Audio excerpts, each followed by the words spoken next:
শেখ হাসিনা বড় নেতা না আমি বড় নেতা? আমি বড় নেতা। বলবেন শেখ হাসিনা তো, খালেদা জিয়া বড় নেতা না আমি বড় নেতা? কারণ কারণ আমি খালেদা জিয়া এবং শেখ হাসিনার চেয়ে কোরআন হাদিস বেশি পড়াশোনা করেছি। আর কোনো কারণ না। আমি তাদের চেয়ে নিজেকে উত্তম বলে দাবি করতেছি না, কথা বুঝছেন? আমি বলি না আমি উত্তম। কে উত্তম কে অনুত্তম সেটা হয়তো আল্লাহ পাকের কাছে গেলে ফয়সালা আল্লাহ করবেন। কিন্তু আমি দুনিয়ার বিবেচনায় বলতেছি, আলেম ওলামাদেরকে নিজেদের নেতা মনে করবেন। ওলামায়ে কেরাম যেই কথা বলবে, কর্মীরা যেই কথা যেইভাবে শুনে নেতার কথা, জনগণ আওয়ামী লীগ করেন বিএনপি করেন আলেমদের কথা সেইভাবে শুনবেন।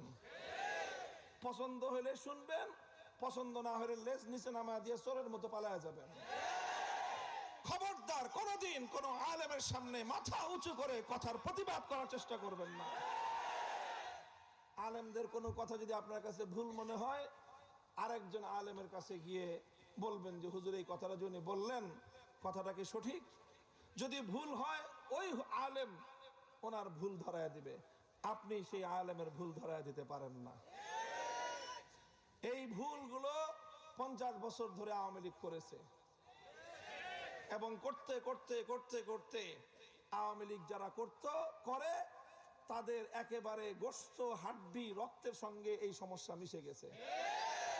আর আওয়ামী লীগের সঙ্গে থাকতে থাকতে থাকতে থাকতে এক মাঠে রাজনীতি করতে করতে বিএনপির লোকজনের মধ্যে এই সমস্যা আস্তে আস্তে সংক্রমিত হতেছে। আপনারা ভালো হয়ে যান, আপনারা ভালো হয়ে যান। এখন বর্তমানে বাংলাদেশটা ভালো হওয়ার জন্য খুব উপযোগী, খুব ভালো পরিবেশ ভালো হওয়ার জন্য।